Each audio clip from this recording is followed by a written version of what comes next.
Magandang araw mga boss. Sa araw na 'to mga boss ay gagawin natin itong kanto ng bintana.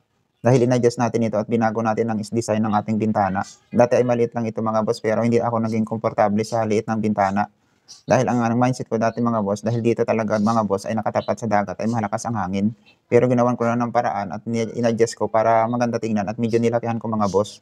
Ang gagawin natin dito mga boss, nagli-layout tayo pero ito ang pinakamatagal na trabaho ang pagli-layout. Dahil ito ay napakatrabaho talaga at kailangan lahat ng gawa ay pantay. Bawat kanto ay naka-eskwala mga boss. At ito nga mga boss ay natapos na natin. At ginawan ko rin ito mga boss na moldura na simple lang. At ang ginawa ko dito ay nilagyan ko na lang ng 2x2 na kahoy para mabilis. Dahil kung gagawin natin dito mga boss ay lalagyan pa natin ng tansi, yan paikot ay sobrang tagal talaga. Dahil ginawa ko na yan dati at nilagay ko ng tansi pero maganda naman talaga at maganda ang magagawa. Pero yun nga ay medyo matagalan talaga. At ito ay kailangan nating matapos agad. Kaya ganyan na ang ginawa ko. Hindi tayo dito eksperto mga boss sa trabahong ito. Hindi talaga ito ang forte ko. Kaya lang mga boss, wala talagang gagawa. At walang ibang gagawa kundi ako. Marami siguro ang nagtataka, ano ba talaga ang focus ko? Ito mga boss ay parang libangan ko lang. Nag-enjoy ako habang ginagawa ko yung ganito. Bukod sa pagbisita ko sa pamilya ko at nakakasama ko sila, ay isa na rin ito sa nagpapasaya sa akin. Dahil sa pamamagitan nito ay nalilibang ako. Dahil pag wala akong magawa mga boss, ay baka maglalangoy na lang ako sa dagat araw-araw. At ito mga boss, bilisan lang natin dito mga boss dahil marami pa tayong gagawin. At kailangan ko nga ito matapos mga boss dahil sumunod na mga araw ay babalik na ako ng Manila para makapokus naman ako sa negosyo ko mga boss. Kaya ito, tsaga-tsaga lang muna tayo dito. Hindi natin pala ito nagawa ng maaga mga boss pag uwi ko dito sa Batanes dahil nga masama ang panahon. Sobrang dami ang dumaan dito ng mga bagyo. At tuloy-tuloy talaga halos nasa 6 na bagyo ang naranasan ko dito. Kaya ito na-delay ang paggawa. Ayan, may bumabagsak na sa tinatapon ko na semento mga boss. Kaya kailangan din natin ito patuyuin muna. At ito nga mga boss, konting rest muna tayo at halo naman ulit. Kaya kailangan natin itong madaliin talaga at tirahin na muna natin dito sa bandang baba. Pero ipahuli natin ito mga boss ang pinakababa dahil madalas dito ay nababagsakan ng mga halo. Pero lagyan lang muna natin ng konti para matumigas na at mamaya hindi na tayo mahirapan at mabilis na natin gawin yun sa baba. Kaya konti-unti lang natin, medyo mahirap yung heater. Kasi kailangan maliit na tapon lang natin dito mga boss ng semento para kumapit. At ang ginamit pala natin dito mga boss ay talagang basang semento para maganda ang kapit. Kasi pag ginamitan natin ito ng medyo tuyo ay nagbibitak-bitak at hindi maganda ang kapit. Kaya kunting tiyaga lang kailangan nating basa. Medyo napadali pala ito ang paggawa dahil pinakontrata na natin ito ang bubong. Dahil nung inislab ito mga boss ay talagang parang nahirapan ako, wala talaga akong katuwang. Kaya kumuha na ako ng gagawa. At yun nga mga boss, mas napadali. At marami din ako ditong in-adjust. Yung CR nilipat ko dun sa bandang kabila at yung kusina naman ay dito nga sa harapan ito ng nating ginagawang bintana. Ang kagandahan sa ganito mga boss, kahit napagod na ako, parang hindi ako nakakaramdam ng pagod. Iba pala talaga mga boss, pag ginagawa mong bahay, ay bahay mo. Ayan mga boss, kailangan natin pulido din ang paggawa. Pero nga, kailangan natin magmadali. Dahil pag inabutan tayo ng gabi, naloko na mga boss, hindi na natin kita yung kantuhan. Ayan, kailangan mo natin bumaba. Ayan mga boss, medyo malapit. Kailangan natin munang patuyuin. Pero bago dyan mga boss, lagyan na rin ulit natin may mga tuyo na sa part na dito sa kabila. Para mamaya, pagkatapos natin magtanghalian, ay magawa na natin at mapakinis na natin yan mga boss, ang bawat kanto. Talagang matrabaho lang talaga. Dagdagan na rin natin sa mga part na to mga boss bago tayo ulit kumain. Para mas mapabilis na mamaya. Konting tiis-tiis na lang mga boss, sa tapan-tapan, paunti-unti lang. Talagang matrabaho talaga.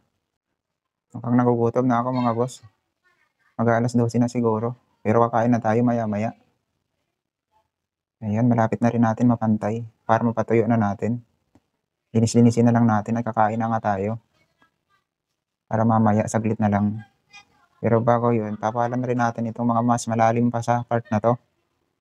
Ayan, linisin na lang natin para wala tayong kalat mamaya. Mamaya patuyuin na muna yan mga boss.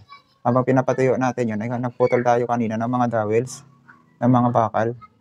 Dahil yun nga mga boss, ay sinasabay natin habang para wala tayong masayang na oras. Habang nagpapatuyo tayo, ay gagawa na natin ito nang lagyan natin ng mga dowels para mabuhusan na natin ito ang kusina. Kaya mga boss, itali na natin. Saktuhan naman to. Kaya madali na lang gawin ito mga boss. Nalagyan na rin ito ng forma ng kasamahan ko na gumawa. Dahil may kinuha akong gumawa dito mga boss. Kaya ngayon wala siya, ako na lang muna magpatuloy. Dahil kung ako lang talaga ito mga boss, hindi ko talaga kayanin. At sa part na to, ay talagang nagugutom na ako. Kahit na nagugutom na, ay hindi na kaya pa. Pero yan mga boss ay talagang makakain na talaga ako maya-maya. At excited na ako dahil masarap ang ulam ko. At ito mga boss, marami na palang kalat, mga talsik ng semento sa baba. Pero saglit lang naman yan, linisin ko na lang yan. Ito, konti na lang yung ilalagay natin dito ang dowels at may mga hindi pa natalian. Kaya napakasimple na lang to. Itong alababo natin ay maliit lang naman ito. At sa part na ito sa dulo mga boss ay talagang binabaan natin. Ayan, mag-ready na siguro tayo para kumain. Ayan mga boss, ito yung ulam natin, may laing tayo, kanin. Hindi ko maubos yung kanin. Meron tayong dinuguan. Ayan, napakasarap talaga itong ulam ko.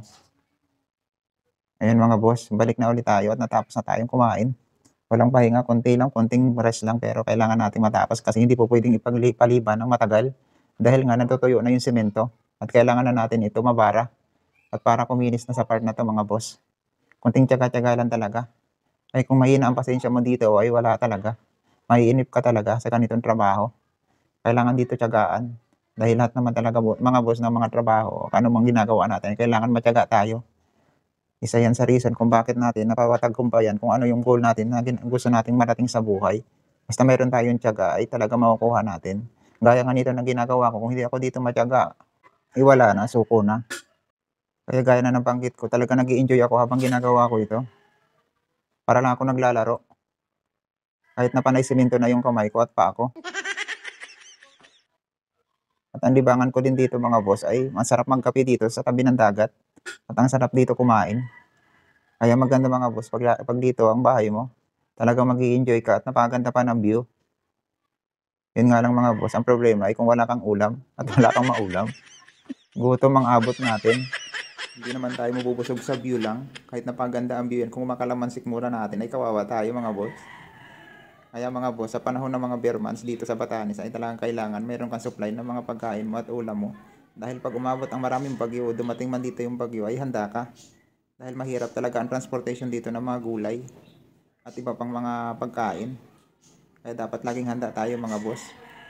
Kaya ito nga, sa sitwasyon natin ngayon dito ay halos katapos lang ng mga bagyo. Kaya ngayon ay sinasamantala natin habang maganda ang panahon ay makapagtrabaho tayo.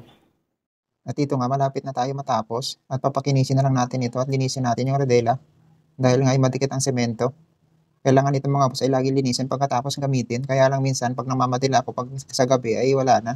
Hindi na natin nalilinis ng pulido. Kaya minsan may mga naiiwan, pati sa pala, minsan madalas ay madumi din kinabukasan. Dahil hindi na natin nalilinisan ng maigi pag ninabot na tayo ng madilim na. Kaya hindi na tayo madalas nagpapaabot ng dilim. At ito na nga ay malapit-lapit na natin tumatapos at ito pinapakinis na natin. Tsagaan lang talaga sa ganitong trabaho. Kaya nabanggit ko kanina, pag mga ganitong trabaho, dapat sila ang pinakamalaking sahod. Dahil sobrang hirap talaga ang construction. Bukod sa madumi na ang pagtatrabaho ay siyempre mahirap din talaga. At hindi rin basta-basta ang trabaho nila. Kaya hindi natin sila dapat maliitin pag ganito ang trabaho nila. Sobrang nakaka-proud para sa akin ang mga ganitong tao na marunong sa mga ganito at skilled sa mga ganitong trabaho. Kaya kailangan talaga natin sila na ipagmalaki at siyempre kailangan nga mas maganda at malaki ang sahod nila.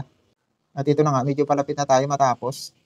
Konting kembot-kembot na lang at syempre matatapos na natin ito. Minapakinis na natin ng maayos at syempre yung kantuhan na yung ginagawa natin. After natin ito mga boss matapos ay syempre nakaready na rin dito yung sliding window natin at madali na natin itong ikabit. Kaya kailangan siguraduhin natin na eskwalado lahat ng trabaho natin. Dahil kunting pagkakamali lang ay sablay na talaga mga boss dahil ang ating bintana ay syempre nakaeskwala naman talaga yon. Dahil kung hindi ay di tabingi talaga yon mga boss. At ito na nga, minamadali na natin pakinisin ang kantuhan. At sa mga ganito talaga mga boss, dapat pahuli natin gawin yung nasa ibaba. Dahil habang ginagawa natin yung gilid at sa taas ay syempre lang mga halo ay natatapon pa rin sa baba. Kaya sa magagawa ng mga ganito, kailangan ipahuli natin yung baba. At syempre mga boss, ay hindi rin natin ito basta-basta tanggalin agad yung pinaka-forma na 2x2 dito sa masigilid. Dahil pag tinanggal natin ito agad ay syempre mabibitak yung mga yan. Antayin muna natin ng ilang araw muna tumigas bago natin yan tanggalin. At yan mga boss ay papalitadahan ko rin yan sa mga susunod na araw pag medyo bakante pa ang oras natin kasi babalik na tayo ng Manila. Kaya talagang kailangan natin matapos ito yung mga kantuan ng bintana. At hindi lang ito mga boss, pati rin yun sa kabila. May dalawa pa tayong gagawa ng kantuan. At ito na nga, malapit na natin matapos ito dito. At alam ko baka abutin na tayo ng dilim kasi anong oras na. Susunod na rin natin yun sa kabila. Para doon sa loob ay mapakinis na rin natin. At ito na nga, dito na tayo sa loob. Dito naman natin papakinisin yung mga kantuan. At mga boss, malapit-lapit na rin naman tayo matapos. Saglit na lang ito mga boss at alam ko baka abutin na nga talaga tayo ng dilim. At ang sobrang dumi na rin yan dito sa lapag mga boss. Kailangan pa nating linisin yan mamaya bago tayo umalis. Kasi pag hinayaan natin yan, ay baka tumigas din sila dyan. At mahirapan tayo magpaklas bukas. At ito na mga boss, minamadali na nga natin. Kaya konting kimbot-kimbot pa at talagang matatapos na. Para ang gawin naman natin bukas ay yung kabila naman. At ang sa ganun ay mabilis na natin matapos yung dalawang hindi pa natin natatapos. At ito nga, ito na ang resulta niya. Medyo malapit na sa katotohanan. Konting bilis pa, ang bagal ko. Ayan na mga boss. Konting push pa. At ito na nga siya. Tingnan natin sa eskwala kung talagang eskwalado siya. At ito nga ay pwede na. Kahit mabagal ay natapos natin. At isusunod naman natin bukas yung kabila. Kaya sa mga nagsubaybay sa video na to ay maraming salamat. At kailangan pa rin natin talaga ito i-check ng panibago. Kailangan natin masigurado kasi pag salpak na natin ang bintana ay maganda ay salpak na salpak talaga siya at wala talagang uwang. Ayan mga boss. O, sunod naman natin bukas yung kabila at napatapos na tayo. Ayan ito, ang kabila naman ay sigurado din talaga. Na kailang ulit na natin ito. Okay. Okay.